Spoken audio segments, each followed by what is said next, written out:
গফর হয়ে দীর্ঘ 17 বছর পরে বিএনপির নেতা কর্মীদের মধ্যে মতবিনিময় সভা অনুষ্ঠিত। নেতা কর্মীরাও দারুণভাবে উল্লাসিত। আশা জেগেছে নতুনভাবে দল গঠনেরও।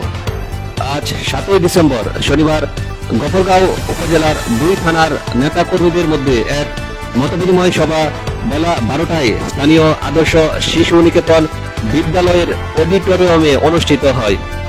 উক্ত মতবিনিময় সভায় উপস্থিত ছিলেন ময়মনসিংহ দক্ষিণ জেলার বিএনপির আহ্বায়ক জাকির হোসেন বাবলু। উপস্থিত ছিলেন ময়মনসিংহ দক্ষিণ জেলা বিএনপির যুগ্ম আহ্বায়ক আলমগীর মাহমুদ আলম, সদস্য সচিব রুকনুজ্জামান সরকার।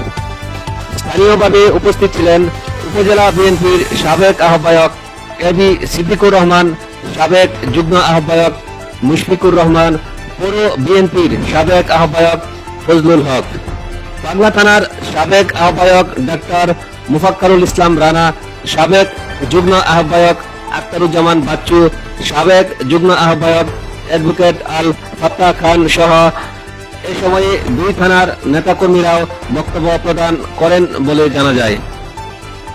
এই মতবিনিময় সভায় উদ্বোধনী বক্তব্য রাখেন ও সভাপতিত্ব করেন ময়মনসিংহ দক্ষিণ জেলা বিএনপি আহ্বায়ক জাকির হোসেন বাবলু। দীর্ঘদিন পরে আমরা ময়মনসিংহ দক্ষিণ জেলা বা ময়মনসিংহ জেলার নেতৃবৃন্দরা আমরা গফরগাঁও বসে মিটিং করার সুযোগ পেয়েছি। আগে যে আপনাদের কমিটি ছিল সব কমিটির মিটিং আমাদের ময়মনসিংহ শহরে করতে হয়েছে। বেশিরভাগ নেতারাই ঘরে থাকতে পারেন নাই, বাড়িতে থাকতে পারেন নাই।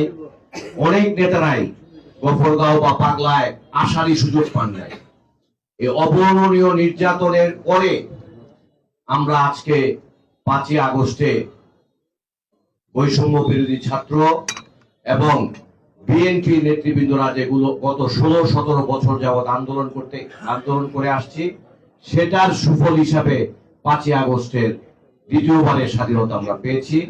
সেই সুবাদে আমরা আজকে এখানে উপস্থিত। আমি প্রারম্ভিক বক্তব্য দীর্ঘ করব না, আমি শুধু একটি কথা বলবো।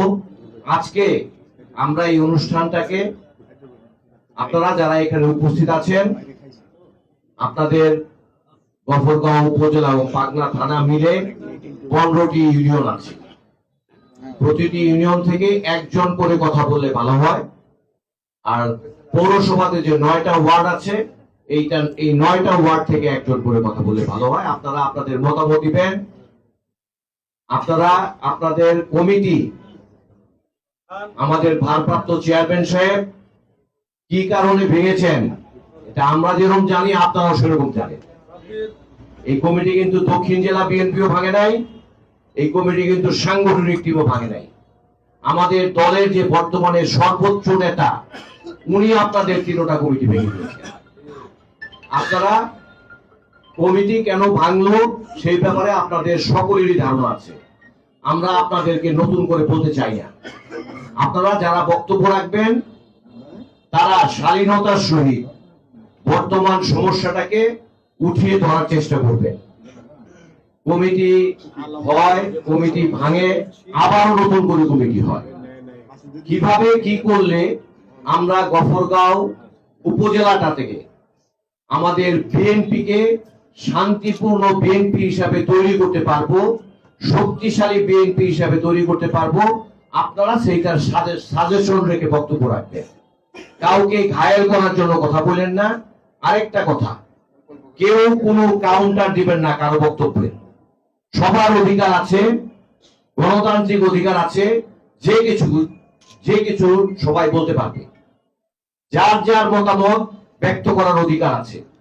এটা কাউন্টার দেওয়ার কিছু নাই। আমরা এখানে বসে বিবেচনা করব, আমরা আমাদের সাংগঠনিক টিমের সাথে আলোচনা করব কে কি বক্তব্য রেখেছে। আমরা ইতিমধ্যে ময়মনসিংহ দক্ষিণ জেলার সবগুলো ইউনিট আমরা এইভাবে মিটিং করে শেষ করেছি ইতিমধ্যে। এটাই আমাদের সর্বশেষ মিটিং। কাজেই আমরা আপনাদের মতামত দিব এবং আপনাদের সবার মতামত আমাদের দায়িত্বপ্রাপ্ত মাসুদ সাহেব আছেন দপ্তর, উনি আপনাদের বক্তব্য রেকর্ড করবেন, ভিডিও করবেন।